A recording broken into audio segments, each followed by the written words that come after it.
En el principio hubo un Dios creador que quiso compartir su felicidad.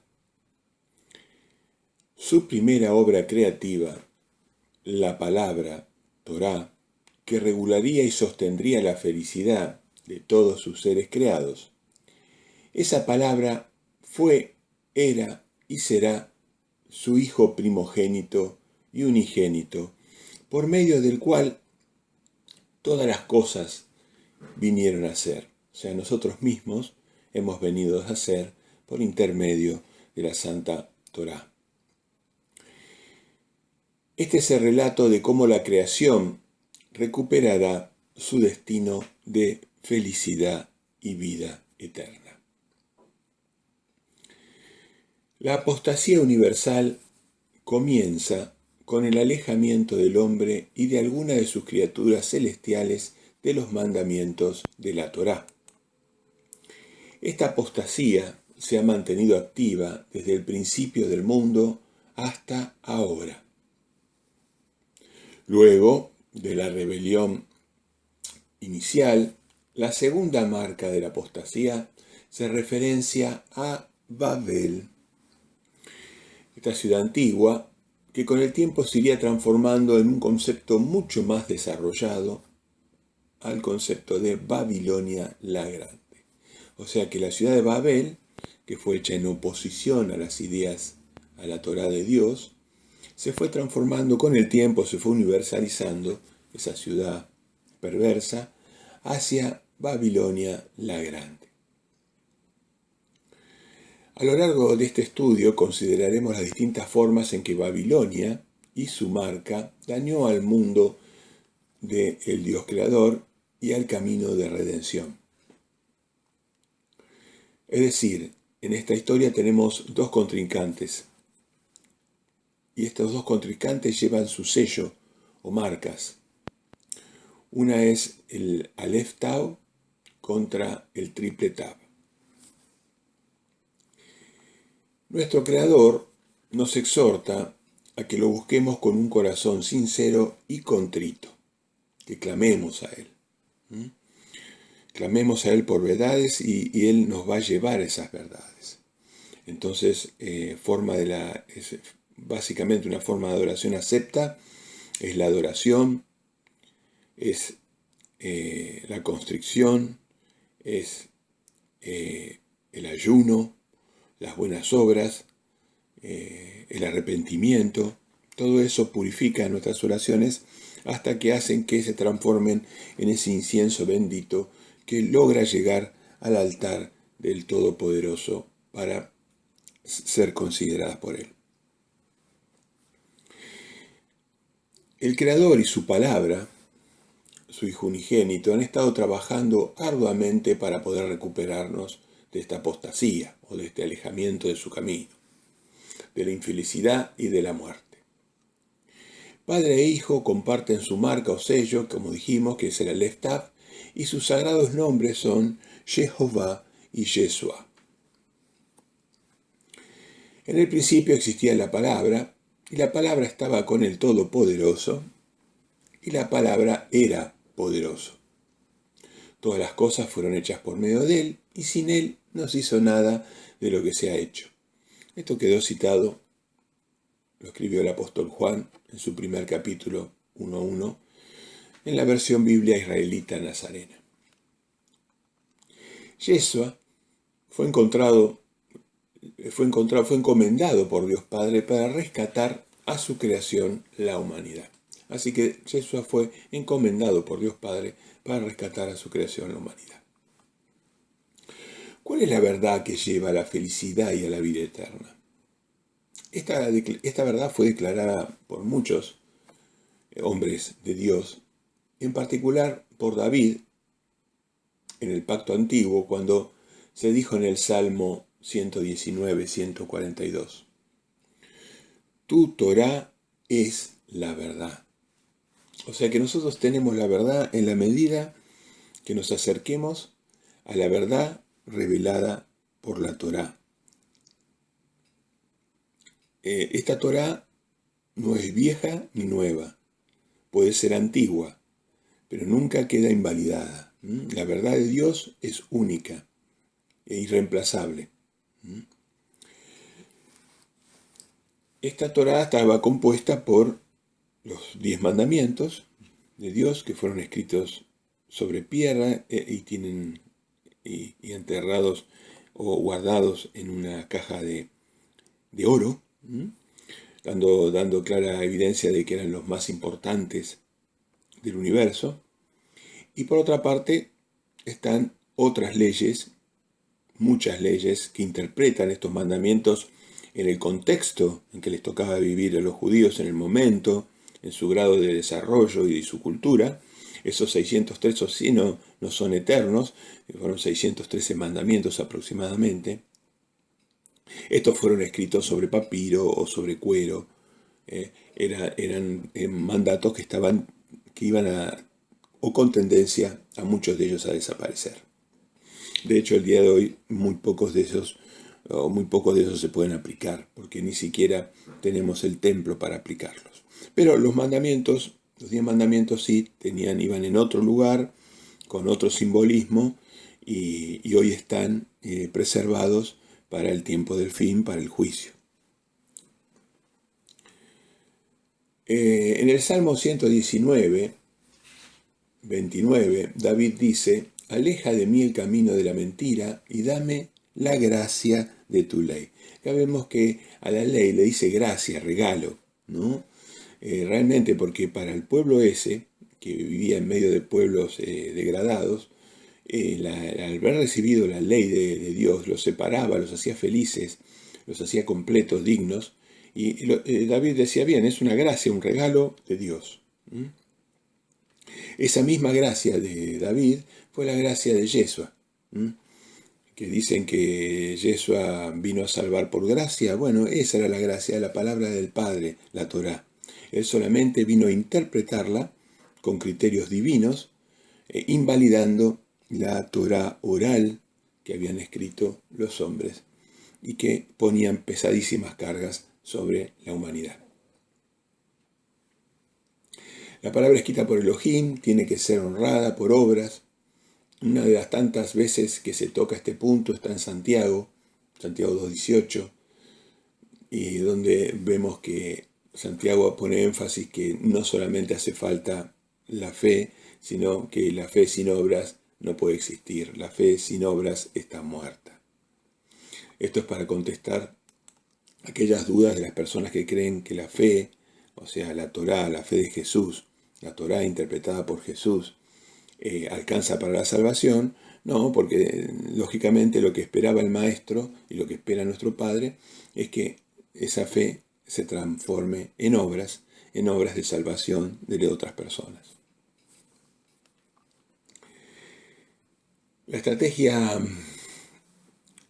del enemigo ha sido alejarnos de la fe de Yeshua, o sea, de la creencia de Yeshua, el Mesías, y también tratar de alterar nuestras obras o disminuirlas, ¿no?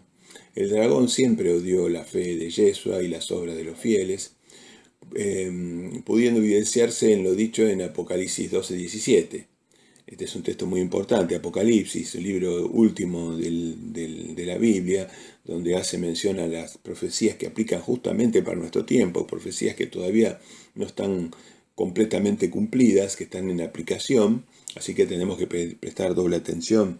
Y 12:17 dice: entonces el dragón se enfureció contra la mujer y se fue a hacer guerra contra el resto de sus descendientes, los cuales obedecen los mandamientos de Dios y se mantienen fieles al testimonio de Yeshua.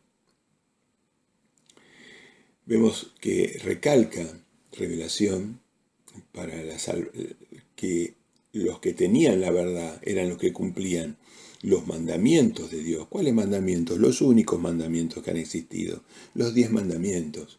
Y se mantienen fieles al testimonio de Yeshua.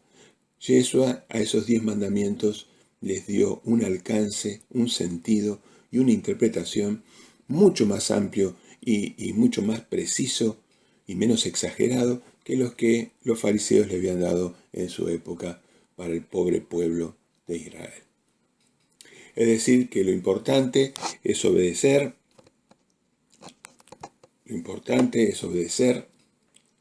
los mandamientos de Dios y ajustarnos a la interpretación que Yeshua nos ha dejado de la Torá en el pacto renovado.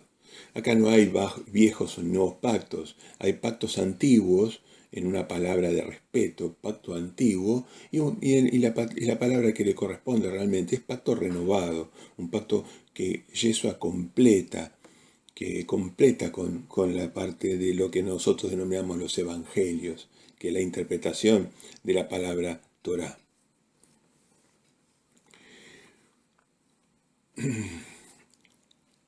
¿Qué es este pacto renovado que vino a enviar Yeshua y que finalmente el haberlo comunicado le cuesta la vida, ¿no? Como todos sabemos, porque eso que él vino a comunicar no gustó. Yeshua en el pacto comunicado dijo que él es el Mesías, el único mediador con Elohim, él es la palabra, el camino a Elohim, el único camino de vida, verdad y vida. Palabra, camino, verdad y vida. Nada menos ni nada más. También el nuevo pacto o el pacto renovado incorpora a los gentiles a la casa de Yod-Hei Vav-Hei. Ahora se incorporan a los gentiles, siendo que Yeshua era un judío y estuvo dedicado casi con exclusividad a mejorar al pueblo judío. Él, como una de sus últimas instrucciones, dejó en claro que debíamos incorporar a los gentiles a la casa de Yod-Hei Vav-Hei. ¿Bajo qué normas? Las mismas normas, la Torá interpretada por él. Y después el Espíritu Santo hizo algunas clarificaciones, como por ejemplo que ya no haría falta seguir la circuncisión, la señal del pacto sería ya de este nuevo pacto o pacto renovado, sería por Espíritu Santo y por bautismo. Digamos, el pacto tenía otros nuevos simbolismos, ¿no? Ya todo lo relativo al templo ya no tenía efecto porque él reemplazaba, él era el templo viviente, eso nosotros éramos piedras vivas y él era piedra angular de un templo vivo donde moraría Yod-Hei Vav-Hei. O sea que todos esos cambios se instrumentaron, nosotros no tenemos que diezmar, no tenemos que circuncidar, ¿no? La circuncisión nuestra es en el corazón, pero las normas morales y universales de Jehová, de los 10 mandamientos, sí, pasan y tienen que ser enseñadas, tienen que ser aprendidas.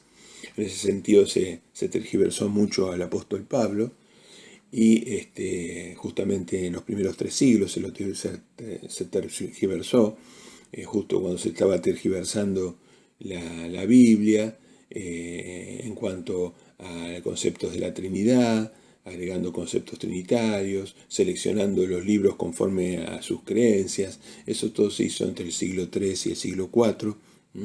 Esa apostasía inicial hizo creerle a la gente que ya los 10 mandamientos que todo lo judío era antiguo y que eso en realidad solamente valía lo que Cristo había dicho. Y Cristo no vino a abolir la ley, ni un tilde siquiera, sino que simplemente la vino a completar, la vino a interpretar, la vino a santificar, la vino a honrar. Y nos vino a recomendar que la siguiéramos.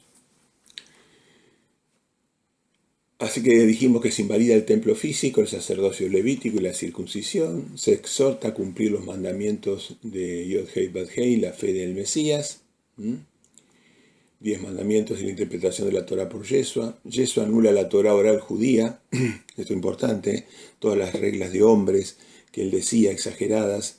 Yeshua anula la Torá oral judía, las interpretaciones de los rabinos, clavándola al madero y reinterpreta la Torá escrita en todas sus enseñanzas.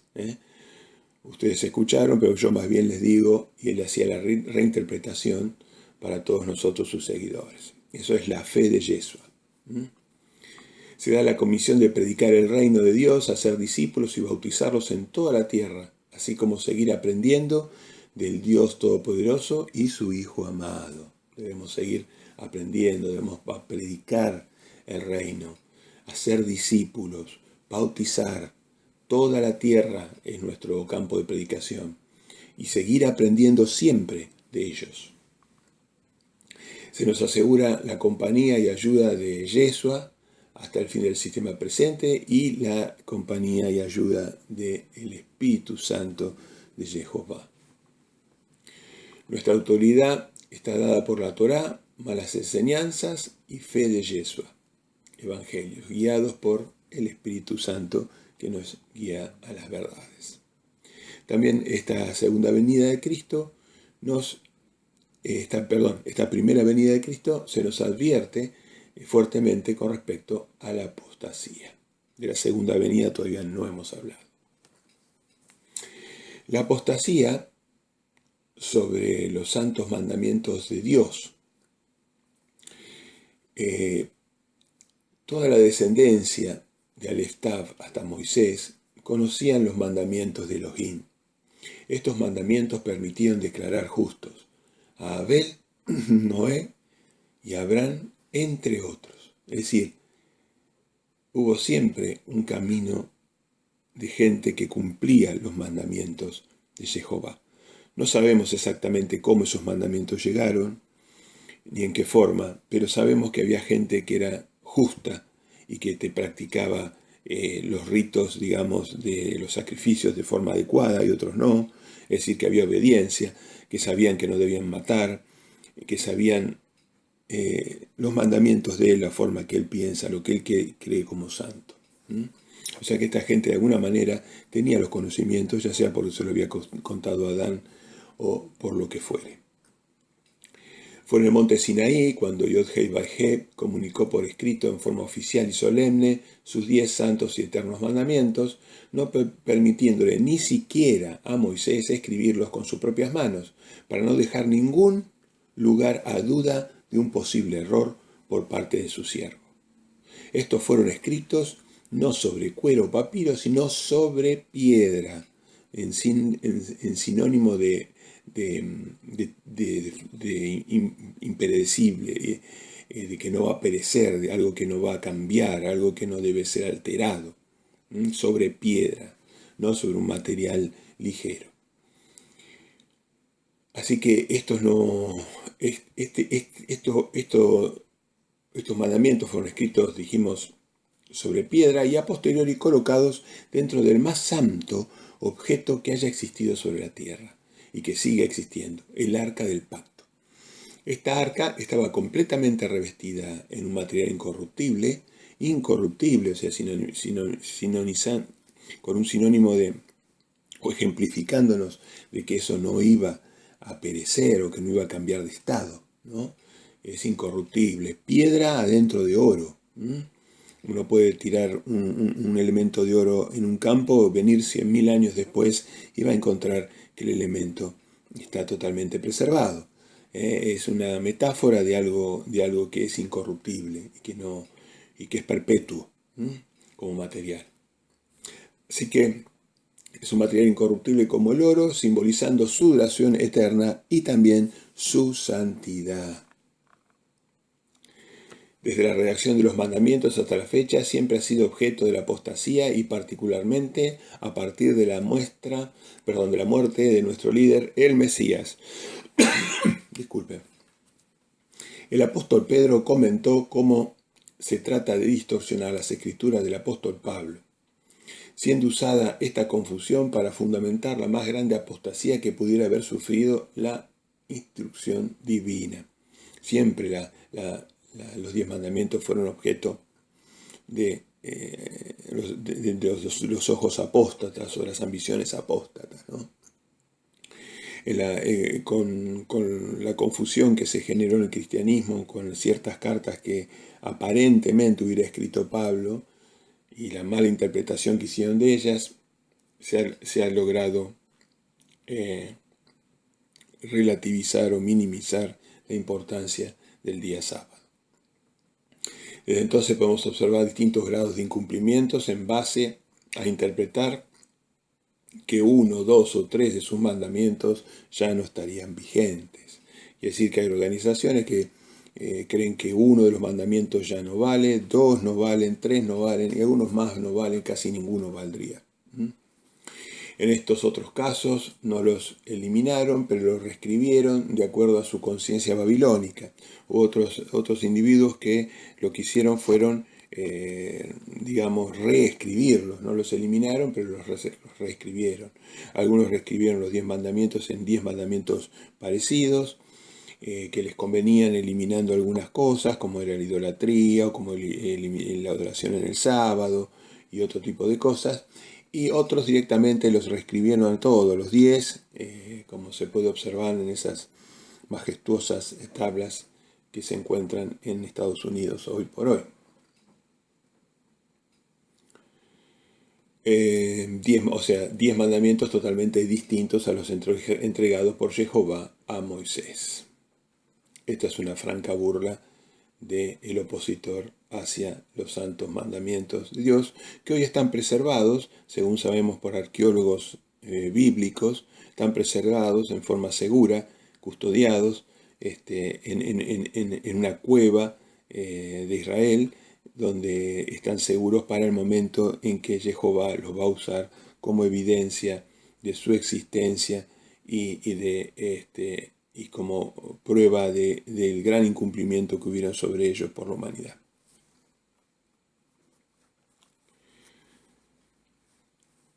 Yeshua es el hijo sagrado de Jehová, dijo: no vine a anular la ley, sino a completarla.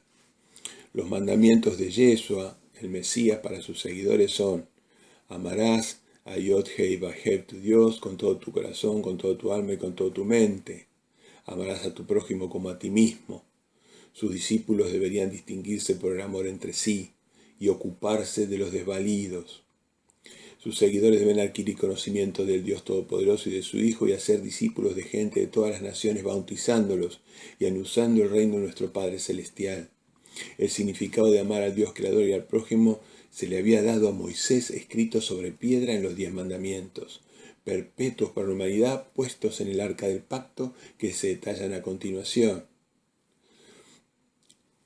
Bueno, ahí los tienen los mandamientos. Les solicito que los repasen uno por uno y, si es posible, los traten de memorizar, que eso va a ser de gran utilidad para su vida. La idolatría es una clara violación al mandamiento número 2 y una evidencia de adoración apóstata. La matanza injustificada de millones de seres humanos es una clara violación al mandamiento número 6. Vemos lo que pasa cuando se van tergiversando o violando los mandamientos, ¿no? Vemos para qué la humanidad los tergiversa, ¿no? Vemos en Apocalipsis 14:12 que la santidad de una persona está relacionada con la estricta observancia de los mandamientos y la observancia de la fe de Yeshua. Estos mandamientos son universalmente conocidos como los 10 mandamientos y la fe de Yeshua. Estos son conocidos como los 10 mandamientos y la fe de Yeshua es la interpretación que nos deja él de la Santa Torá de Jehová. En Apocalipsis 11:19 se muestra que durante el juicio de Dios es abierto el santuario que está en el cielo, viéndose dentro de ese santuario que vemos el arca del pacto. El arca del pacto ocurriendo relámpagos, voces y truenos que significan sus juicios, seguramente. Pero vemos lo importante que está el arca del pacto, una réplica es la que está acá en la tierra y tiene las tablas seguramente, ¿no? O sea que veamos que para el momento del juicio el arca del pacto está tomando un rol vital. ¿Cuál será ese rol? ¿No será la referencia de lo que Dios le pidió a la humanidad? Y la humanidad, a través de todos los medios posibles, ha tratado de no cumplir, siendo que Dios dio esas leyes que no son gravosas para el hombre, sino que están hechas para el beneficio del hombre. La apostasía también llega a través del incumplimiento del mandamiento número 2, la Trinidad. Desde el inicio de Israel como nación existió una premisa fundamental que separaba al pueblo de todos los pueblos gentiles, que era que en Israel Adonai Elohim era uno solo, tenían un solo Dios para adorar. Esa era la gran diferencia que existía. Ya a partir del siglo II y III de nuestra era, la apostasía empieza a desvirtuar el monoteísmo absoluto del pueblo judío hacia las prácticas greco-romanas de la Trinidad babilónica. Babilonia, a través de Grecia y de Roma, empieza a influenciar fuertemente, influenciar y a condicionar. Numerosos esfuerzos de leales a la verdad no pudieron encontrar la presión, no pudieron contrarrestar la presión que existía en el mundo de ese momento, y entonces ya Elohim se empieza a desdibujar. El precio de unir el imperio romano a la fe de Yeshua resultó en la abolición del sábado, la adoración de una Trinidad y el profundo uso de imágenes. O sea, las cosas que realmente se dejaron en el pasado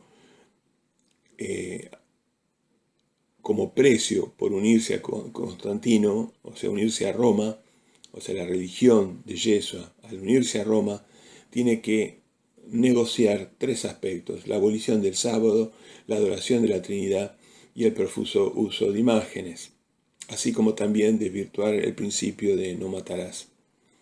Estas tres principales enseñanzas lesionan gravemente, según vimos, los mandamientos de Dios Todopoderoso y la fe de Yeshua. Lesionan los mandamientos del Dios Todopoderoso y la fe de Yeshua. Podemos observar la opinión en la imagen, podemos observar la opinión de un historiador sobre esa época, así como los grabados evocativos de esta falsedad. A los que le interesen pueden leerlo, nosotros por cuestión de tiempo avanzamos. Vemos también lo que el apóstol Juan dijo en 1:18: a Dios no lo ha visto jamás nadie. El unigénito Hijo que está en el seno del Padre, Él le ha dado a conocer. Este texto es usado por los trinitarios para justificar su creencia, cuando en realidad el Mesías quería destacar la unidad de propósito. La gran unidad que hay entre ellos es indiscutida, pero esa unidad no justifica la personería del Espíritu Santo. La personería del Espíritu Santo si el Espíritu Santo es una persona, deja de ser espíritu, deja de ser esencia. El Espíritu es la esencia de Jesús y la esencia de Jehová, que ellos pueden enviar esa esencia hacia las personas para ayudarlas o para realizar poderosas obras. En las diapositivas siguientes vemos algunos argumentos que sería bueno que leyeran en contra de la teoría trinitaria. 35. Podemos observar características principales que diferencian al Padre del Hijo. Esta diapositiva me interesa particularmente marcar las diferencias, ¿no? Ya Jehová era conocido como Yod Hei Vav Hei, ya sea con la pronunciación Yahweh, Yahuwah o Jehová. Y mientras que Yeshua se lo conocía como Emmanuel o Yeshua, o el Hijo. Así que ya Jehová tenía esta característica del tetragrametrón. También se le decía Dios, también se le decía Dios Todopoderoso, siempre se le dijo Padre, nunca nadie lo vio, se lo consideraba el Shaddai, que es algo parecido al Todopoderoso, único Dios de Israel, Elohim, el Elión, Eye Ayer Eye, yo seré el que seré, le dijo Moisés. Esa es otra forma de expresarse del Dios de Israel. Adonai, el mismo Hijo daba testimonio al Padre. El Padre daba testimonio de su Hijo: este es mi Hijo el amado, a quien he aprobado. Acá vemos una relación clara de Padre e Hijo. Y también compartían la característica del Aleph Tav o Alfa y Aleph Tav, el principio y el final. Era una característica hebrea que compartían los dos. Mientras que Yeshua el Mesías era Dios poderoso, no todopoderoso, era por momentos hijo y por momentos hermano de las criaturas creadas, estaba hecho a la imagen de Yah, representaba completamente la esencia de Yah. Uno al conocer al Hijo podía llegar a conocer la personalidad del Padre. Era la palabra o el mensajero del Dios Todopoderoso. Tenían un solo propósito con el Padre, vivían en propósito. Él vivía en el seno del Padre, es más, vivía en el seno del Padre, según nos aclara el apóstol Juan. Es el unigénito y el primigénito de la creación, participó de la creación de las cosas y en particular la participación de la creación del hombre, oraba permanentemente al Padre, buscando su ayuda, su sabiduría, por lo tanto era menor que el Padre, él mismo dijo que era menor que el Padre, pedía ayuda y autorización al Padre. Fue enviado en su nombre y también comparte la característica de Aleph Tav. Esos Aleph Tav son seres, los dos, Jehová y Yeshua, son seres Aleph Tav, que quiere decir que son los únicos en su tipo. Es como cuando nosotros humanamente decimos el molde está roto, no existe otra posibilidad de que haya seres como estos. Todas las demás creaciones que vengan o que vinieron después de ellos van a ser de otras características distintas a las de ellos. Podemos observar el ecumenismo trinitario que se ha generalizado en las religiones del mundo. Otra evidencia en contra de la Trinidad fue su satánica imposición por medio de la violencia más degradada que se puede uno imaginar a los judíos seguidores de Yeshua, a los judíos no seguidores de Yeshua, a los cristianos que no estaban de acuerdo con las teorías de la Trinidad, que no estaban de acuerdo sobre todo con la adoración del día domingo, que es el Sunday, la adoración del día sol, ¿no? Bueno, todos esta religión satánica ha hecho atrocidades de las personas por diferencias de opinión, por diferencias de fe, convirtiendo los mártires en la sangre que Jehová dice que se ha acumulado y que ha llegado hasta el cielo y que lo impele a actuar en Armagedón.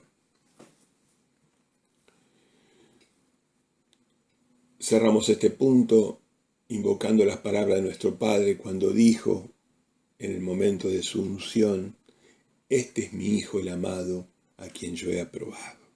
Vemos claramente que hay un Padre, que hay un Hijo, que si bien hay una unión que es a veces incomprensible a qué grado llega esa unión, hay un Padre, hay un Hijo, hay alguien que es mayor y hay alguien que es menor. Y el menor es mayor por sobre todas las cosas.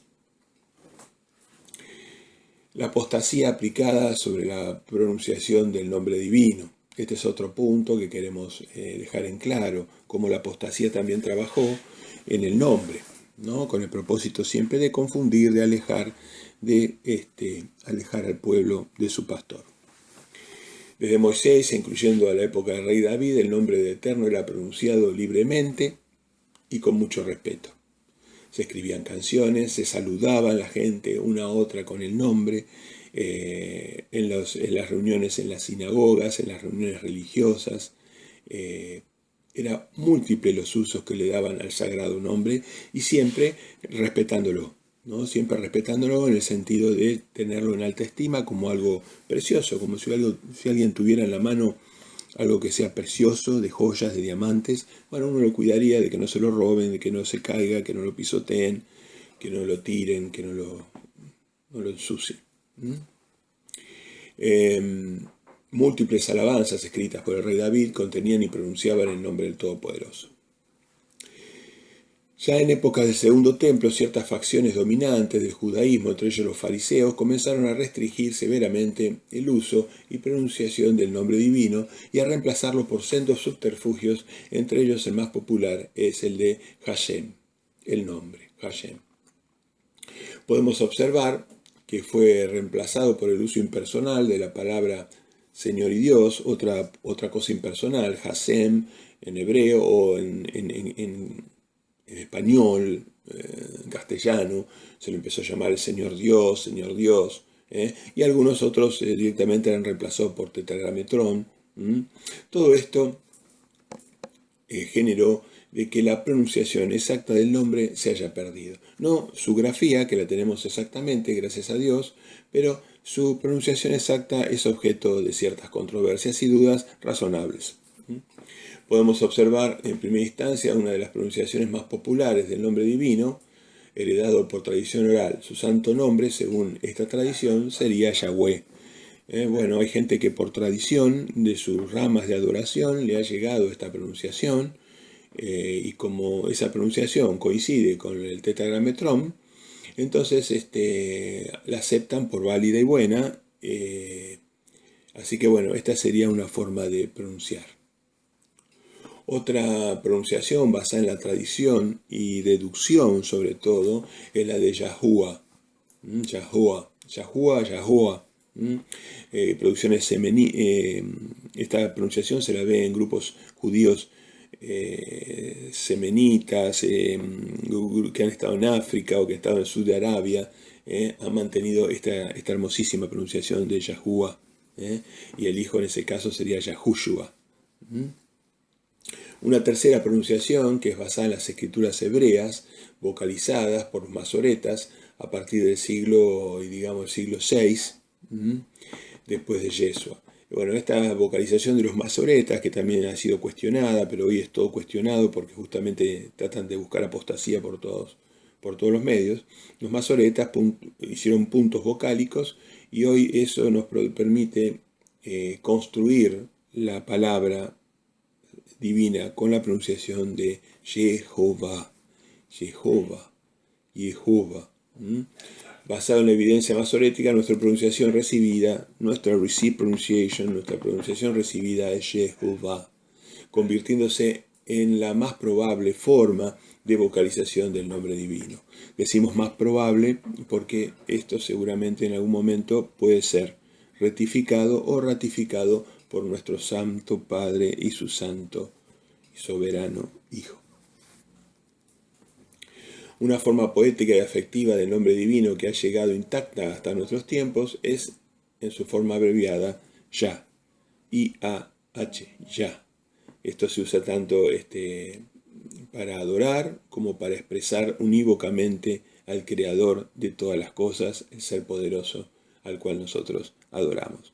Es curioso que en Revelación en varias partes se lo menciona de esta manera, ¿no? Un poco como sabiendo de que íbamos a tener algunas complicaciones en cuanto a encontrar la verdadera pronunciación del nombre del Padre.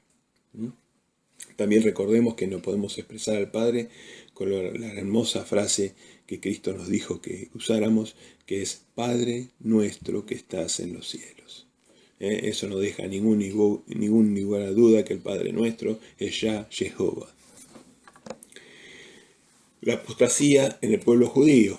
La apostasía también actuó sobre el pueblo judío, no solamente sobre los gentiles. Desde la muerte del rey David hasta el destierro de Babilonia, se introdujo una fuerte apostasía por el pueblo y sus líderes. Contaminaban su adoración con las creencias babilónicas de sus vecinos.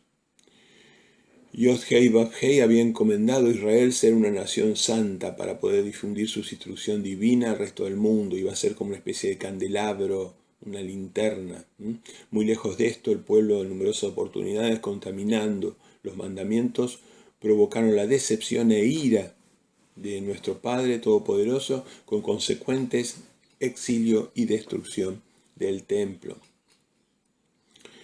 Otro rasgo de la apostasía del pueblo judío fue el no reconocimiento de las múltiples profecías que atestiguaban la llegada del Mesías.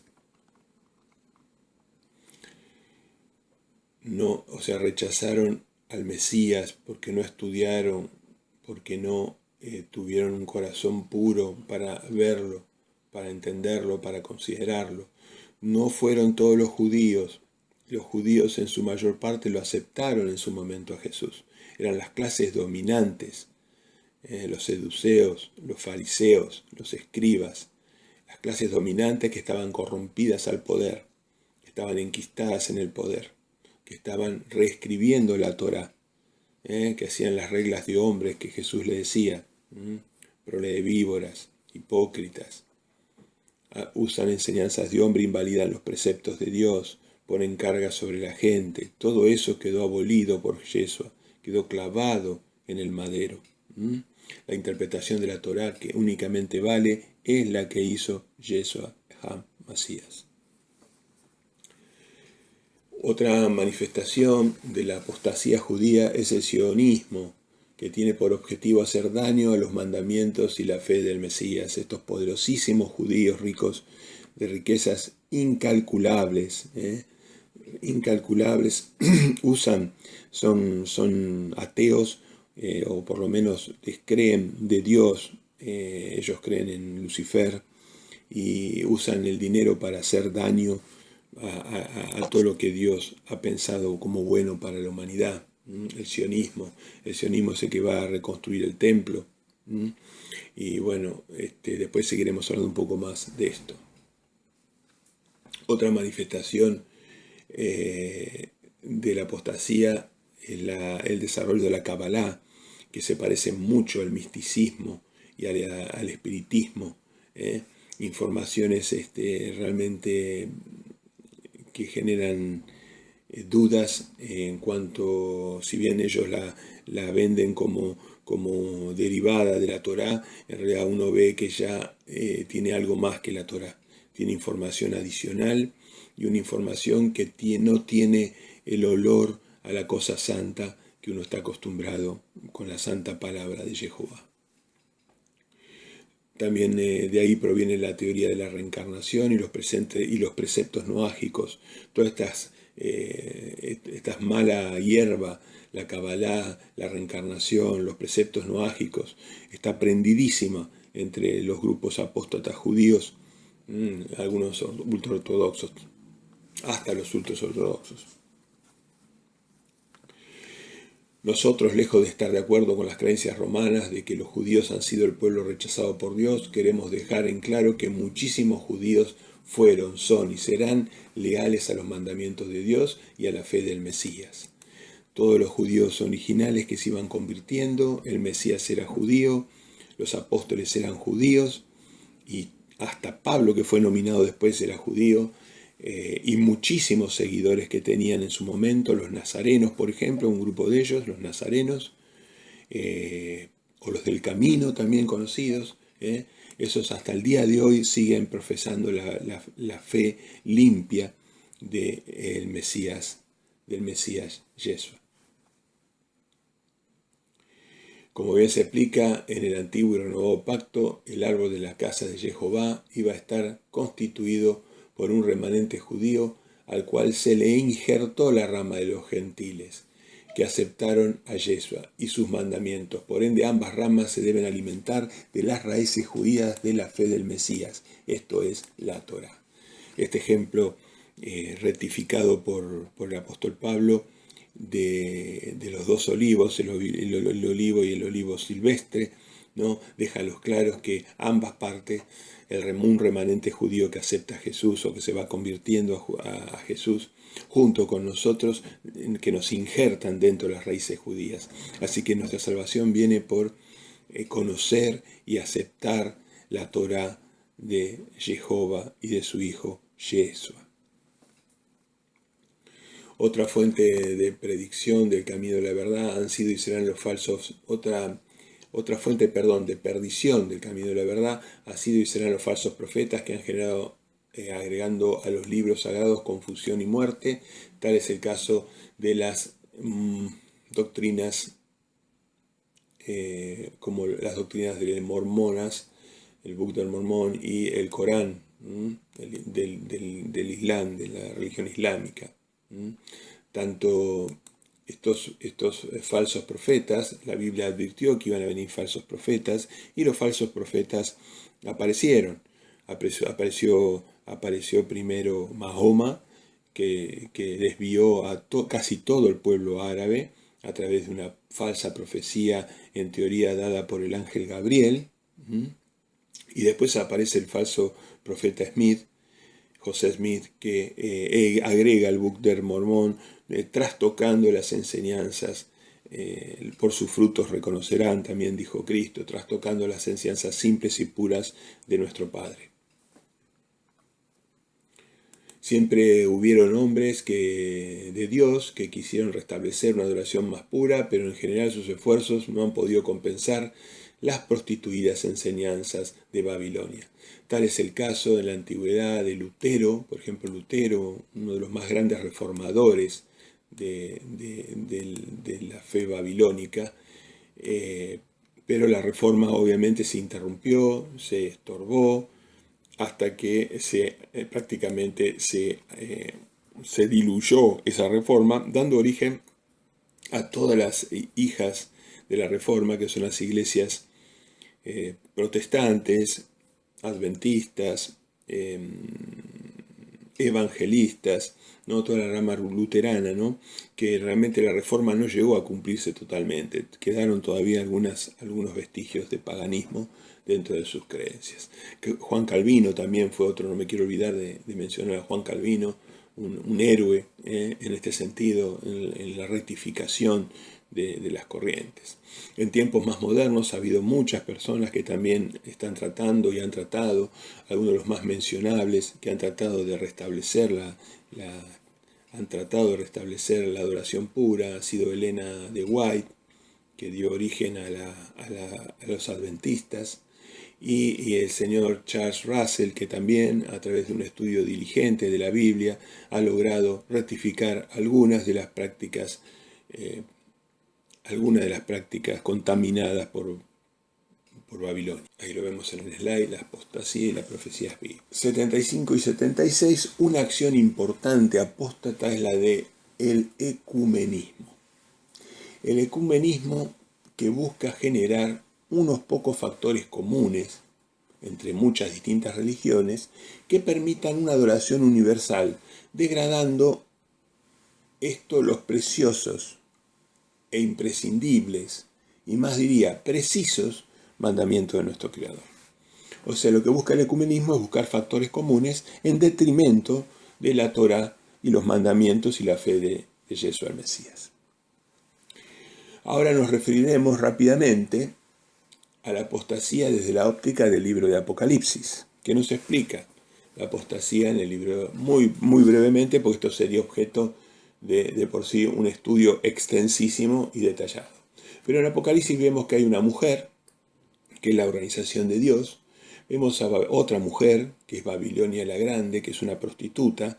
¿Cómo se prostituye? Se prostituye con los gobiernos del mundo, con la bestia salvaje. Se prostituye, ¿por qué? Por dinero, por poder, por prestigio, por posición. Después vemos que hay un anticristo. Hay una marca del anticristo, marca de la bestia. Hay una gran tribulación, hay un período. Hay una marcación contraria a la marca de la bestia, que sea la marca de la Aleph Tav, o la marca de Dios y Dios Todopoderoso y de su Hijo, la marca de salvación. También hay un rapto, hay un Armagedón, hay un día del juicio, hay unas bodas del Cordero, y finalmente el reino del Dios Todopoderoso, establecido para los cielos y para la tierra, que es el que pedimos en el Padre Nuestro. Padre nuestro que estás en los cielos, vénganos tu reino. En la simbología bíblica se ha utilizado la mujer en primera instancia como símbolo de los adoradores verdaderos y en segunda instancia como una mujer prostituida a los gobiernos del mundo. La mujer prostituida tiene una coalición con los gobiernos del mundo, sacando provecho material en detrimento de los mandamientos de Dios y de la fe del Mesías. Los gobiernos mundiales son representados por una bestia salvaje de 7 cabezas y 10 cuernos. Los adoradores verdaderos sabemos que no debemos adorar a la bestia o a la mujer, ni permitirnos ser marcados por ellos. La descendencia de la serpiente ha tratado por todos los medios de que la verdad de Yod-Heh Vav-Heh no se propague en el mundo. Como primera instancia mató a los que profesaban la fe del Mesías, así como también no permitía que la palabra se difundiera en forma escrita. Esto lo hizo a través de quemar Biblias, matar personas en la hoguera en forma cruel. Mataba, quemaba, adulteraba la Biblia, le agregaba cosas, le sacaba, generando un alejamiento de la palabra del Padre a sus hijos, con consecuencias para la humanidad. Siempre ha habido gente fiel que ha tratado de preservar la palabra de Dios y otra gente que la ha alejado del hombre. Ahora nos referiremos brevemente a la marca de la bestia y la marca del Padre y del Hijo. La primera teoría que enunciaremos es la que adjudica la marca de la ley a la adoración dominical promovida por la Iglesia Católica y sus hijas, generando incumplimientos sobre el cuarto mandamiento del sagrado sábado. Esto transformaría el sábado en un día sexto, y en este sentido y en énfasis de imperfección surgiría la marca del triple seis, los que transforman el sábado en un día sexto, siendo que sería el día séptimo en realidad. Segunda teoría. Todas estas teorías no están comprobadas, pero bueno, nosotros, los siguientes sinceros, tenemos que estar atentos para ver de dónde viene esa bestia y su marca, justamente para evitar tenerla, ¿no? Que los nuestros, nosotros y los nuestros no la tengan. Segunda teoría hace referencia a un falso Mesías o anticristo, influyendo a toda la humanidad desde el tercer templo reconstruido en Jerusalén. Ahí habría los poderes eskenazí, los poderes de los grandes sionistas multimillonarios, Rockefeller, y tantos otros eskenazí y poderosos judíos que podrían llegar a tomar esta postura. Esta gente es descreída totalmente del Dios Todopoderoso, y lo que haga a partir del poder va a ser negativo para la humanidad. Una tercera teoría se refiere a un nuevo orden mundial, en el cual encabezaría un líder ya nacido que se llama Napoleón VIII, asumiendo el control político y financiero mundial, luego de una profunda recesión económica global. Luego de esa profunda religión económica global, esta teoría anuncia que este nuevo rey, que tiene muchos antecedentes, o sea, tiene un árbol genealógico que lo lleva directamente a Napoleón Bonaparte, este Napoleón VIII exigiría ciertas condiciones anticristianas para poder, y ahí dividiría las aguas, ¿no?, entre las personas que aceptan a la bestia y las personas que se mantienen puras a Jehová Yeshua. Ahí suscitaría una marca que podría ser electrónica, o podría ser que no se nos permitiera ni comprar ni vender a través de no usar el sistema de banking y la anulación del dinero material como se ve. O sea, los seres humanos tendríamos que volver al trueque, a la vida simple, y tendríamos que quizás estar escapando para no ser capturados. Otra teoría responsabiliza a la masonería y a los Illuminati y a la New Age de generar un sistema hegemónico global de rechazo al mesianismo verdadero, ¿no? Esta es otra posibilidad, del cual podría emerger una marca y también podría emerger un anticristo. También otros piensan que la marca de la bestia va a venir, y el anticristo, desde la hegemonía árabe islámica junto con los países asociados o sus países amigos, ¿no?, que formarían un régimen opositor a la religión verdadera, ¿no?, con o sin una gran guerra con Israel. Hasta el momento hemos visto la representación simbólica de dos mujeres, una bestia salvaje de 7 cabezas y 10 cuernos, y ahora agregamos un dragón, la serpiente original, y un falso profeta. Ahí vemos cómo Revelación va incorporando actores y nos va completando la imagen de lo sucedido, de lo que va a suceder. A continuación veremos la reacción del Dios Todopoderoso a tanta iniquidad. Todo esto, hasta ahora hemos hablado de todo lo malo que viene haciendo la descendencia de la serpiente, pero también Dios va a hacer cosas, ¿no?, a favor de la tierra, a favor de sus santos en la tierra. Vemos el Todopoderoso comienza con el desprendimiento de un rollo que tiene 7 sellos, y las consecuencias que cada desprendimiento del sello tiene sobre el juicio del soberano sobre la humanidad desobediente y malvada. Estos 7 sellos hay que entenderlos a cabalidad, los invitamos a que sigan investigando. Después de la tribulación habrá una selección de la mies de la tierra y un rapto protector. O sea, Dios nos va a llevar a un lugar a los que podamos vencer la tribulación, nos va a proteger en un determinado lugar, como fue en el tiempo de Noé, ¿no? A Noé se lo protegió en un arca, a nosotros se nos va a proteger en un determinado lugar, que algunos dicen que va a ser terrenal y otros dicen que va a ser en los cielos, junto con Yeshua. Otro elemento importante son los distintos toques de trompeta, que desencadenan acciones sobre la tierra, desembocando en el final el vuelco de los tazones de la ira de Dios, ¿no? Esto es destrucción para la iniquidad de la tierra. Antes de la culminación del Armagedón se profetiza que la misma bestia salvaje que prostituía a la iglesia babilónica, la destruye y mata a la gran ramera, para luego perecer ella misma por fuerzas del Supremo. Es decir, la bestia salvaje termina matando a la ramera y después muere la bestia salvaje antes de morir por las manos o por los juicios del gran Dios creador. A partir de todas estas instancias se observa en los cielos una gran algarabía, alabanzas allá, alabanzas en los cielos. Ahora los cielos están limpios, la tierra está limpia de maldad e injusticia, generando esto una alabanza universal a nuestro Dios y Padre, Jehová Dios. Otra forma sutil de apostasía de los últimos días se produce cuando ciertas facciones pentecostales justifican prácticas demoníacas sobre supuestas bases bíblicas. Estas bases desaparecieron ya hace tiempo, en época de Pentecostés, cuando Dios derramó su Espíritu Santo para que se utilizara en favor de la predicación de personas de otros idiomas, ¿no?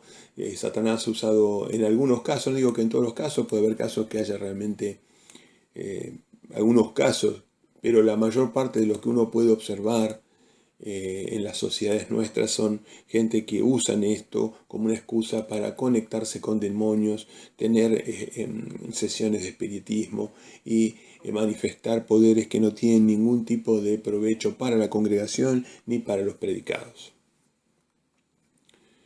Este hecho inobjetable de la historia bíblica, que nadie objeta que el espíritu baja y que el espíritu puede actuar sobre las personas, se usa para justificar prácticas frenéticas de dudosa procedencia santa con manifestaciones de lenguas inteligibles y supuestas sanaciones. La apostasía también estará asignada por prácticas relacionadas con el espiritismo y la adivinación. Otra evidencia del alejamiento del hombre de su Dios creador es la proliferación y aceptación de cultos explícitos satánicos aún en las instituciones más selectas de la humanidad. Es decir, el satanismo, el espiritismo, todas las señales que se nos advierten en la Biblia que serían claras en los últimos días.